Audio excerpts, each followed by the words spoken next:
Hey guys, welcome back to my channel for an all new episode recap of today's Days of Our Lives, February 11, 2026. So we start off with the whole arrest of Dimitri and his arraignment, and he hires Melinda to represent him. And I am always loving when Melinda comes on the scene because she is definitely a shark when it comes down to representing her clients. 99.9% of the time, their cases are always going to be a slam dunk. So she's there to represent, and she's telling Rafe that he shouldn't be a rookie at this point because all of his evidence is just really circumstantial at this point. He can't really prove anything that, okay, Dimitri was in Alemania. And, I'm looking at it too because Rafe, given all his experience on the force and now he's an FBI agent, he's still operating like a rookie for real because the evidence he presents, right?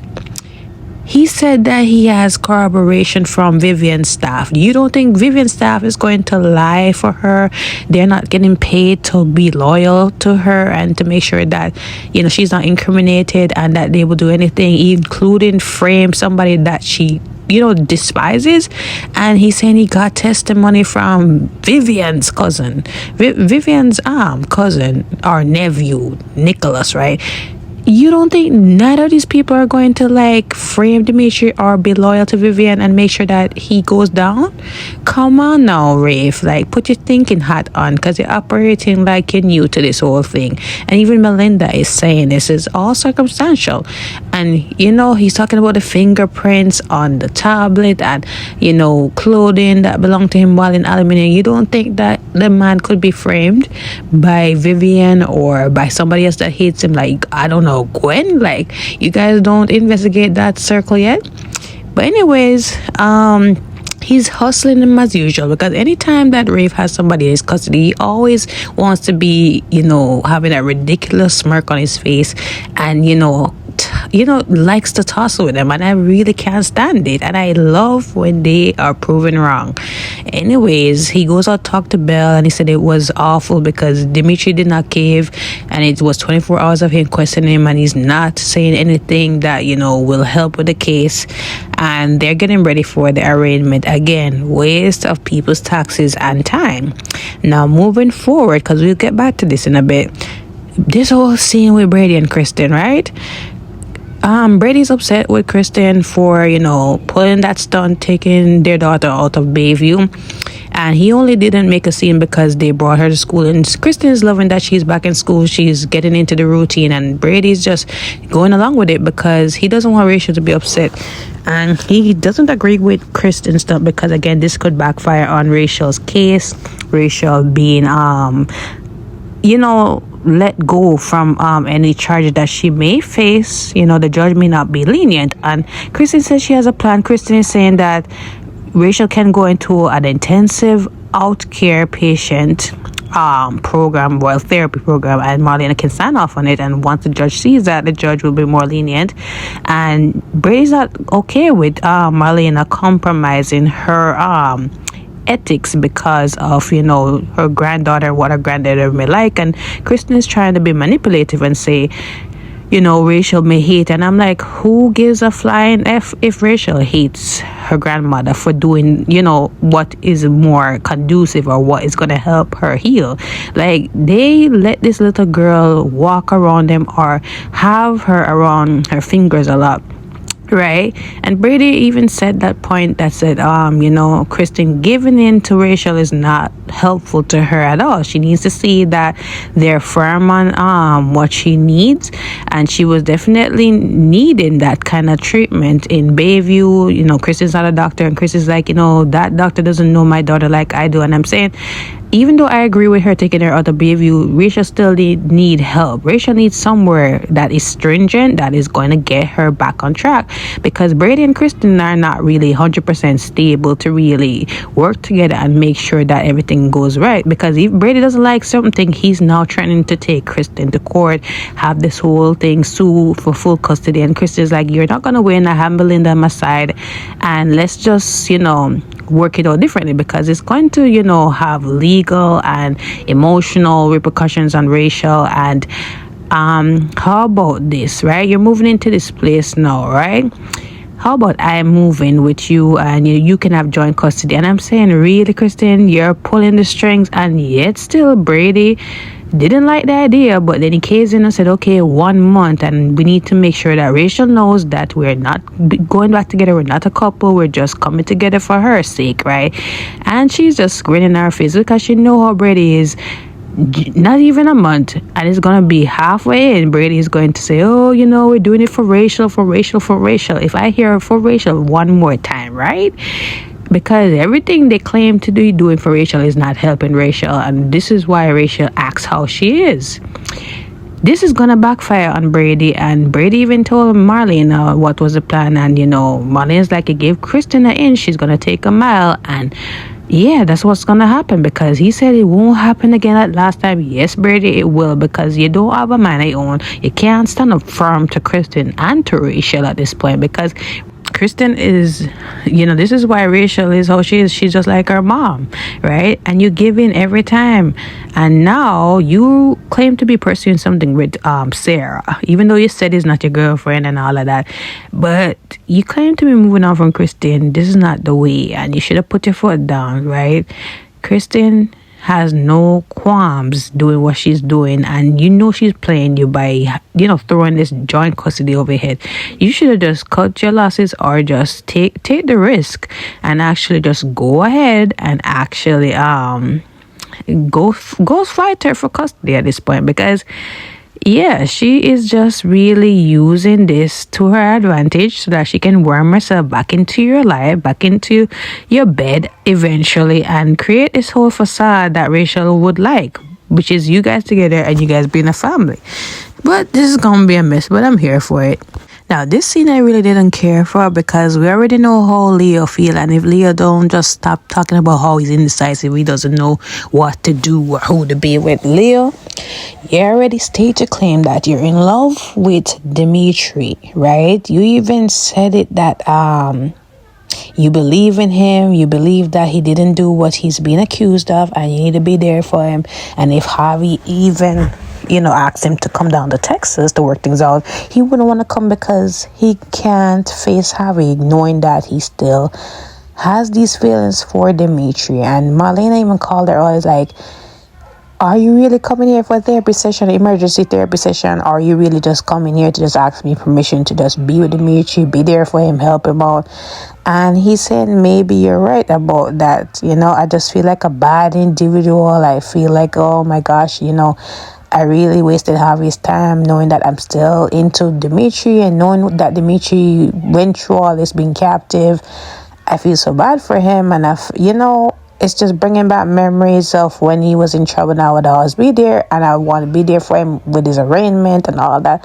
And Marlena's asking him, are you sure that Dimitri is he's telling the truth? And Leo said, look, I don't think Dimitri would do these kind of heinous things. He is not the most moral person, but at the same time, he wouldn't do these things. He's not capable of it. And Gwen is behind it, because Gwen wants us to pay for hurting her. Like, they need to investigate Gwen more. So at some point, he tells Marlena that he has to go be there for Dimitri, and he ends up at the police station. We'll get into that at some point.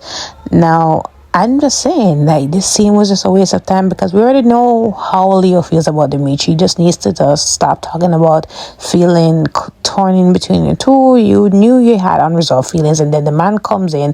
You can't even blame Dimitri for ruining your wedding or Gwen at this point, because you could have still went through with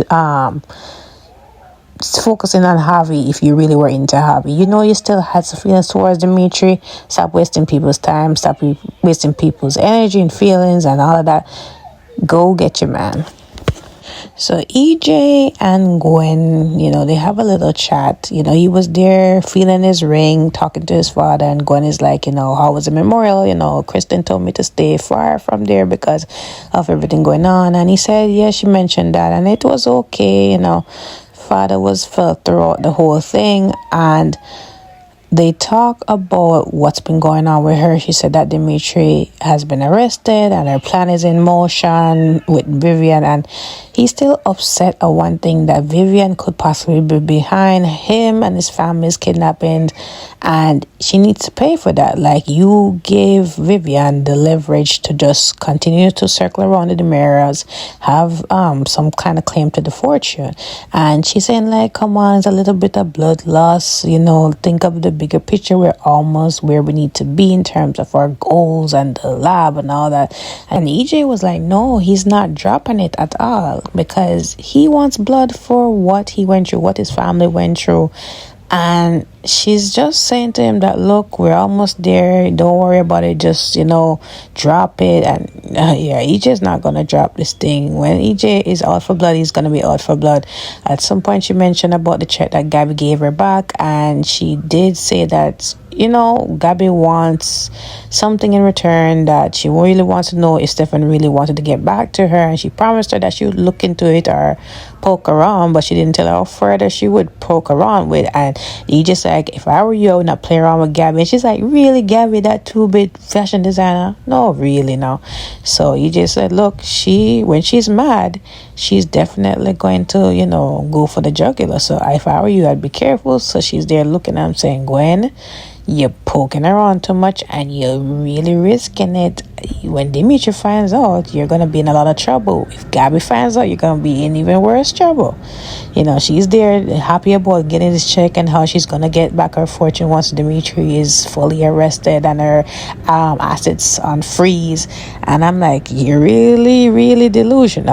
Huh? Wait till Dimitri finds out all of this whole thing. Your plans is going to be crashing.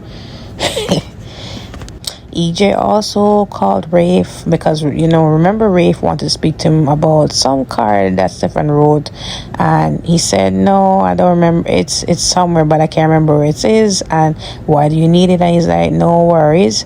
So he also asked Rafe, how's the investigation going? And he said, goodbye, EJ. And there's no love lost between these two. At some point, he's there looking at his ring, and Susan comes in because he did call somebody to take care of Vivian. Susan comes in, and Susan just has this notion that something's gone wrong. She knew that Stefan was still around, and she noticed that he's living within his son because of the whole ring and all of that. But we know when Susan gets a premonition, she starts acting up and all that. But yeah, I really don't care much for when Susan is around, but it is what it is. Now, Gwen is there enjoying whatever drink she's enjoying.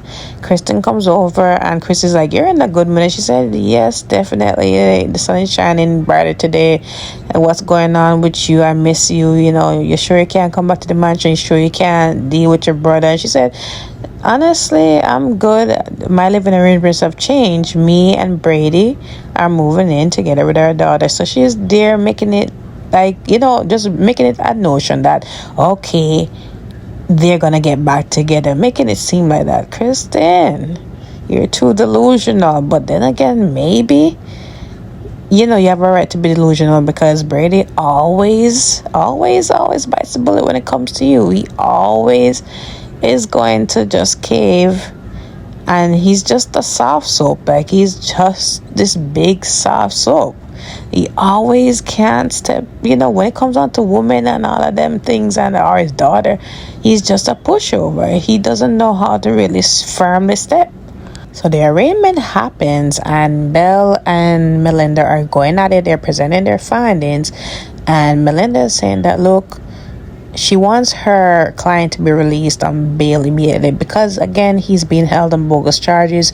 There is no, extradition treaty between Alemania and America. So, again, there's no way how she can question the witnesses, and it would not be fair for her client. He's not going to be able to afford his constitutional right, so he should be put on bail.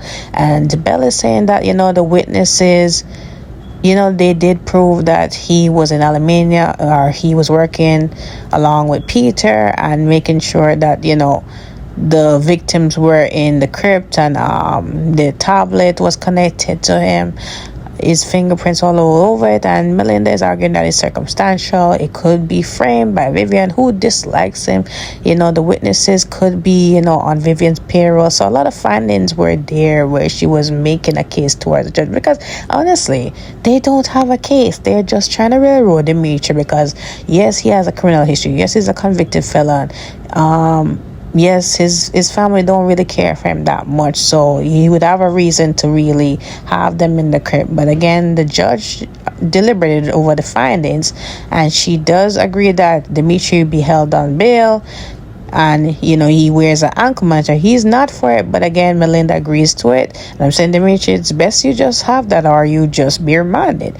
But anyways, Rafe handed him out like a common criminal, put him down there. Leo comes in, and Leo's like, Rafe, and it's all awkward, and he says, yeah, I guess it would be awkward seeing that this is a man who came and destroyed your wedding or whatever like that. So he went for the ankle monitor, and Leo is like, you're on bail, that's good. And Dimitri saying like, not really, I need your help.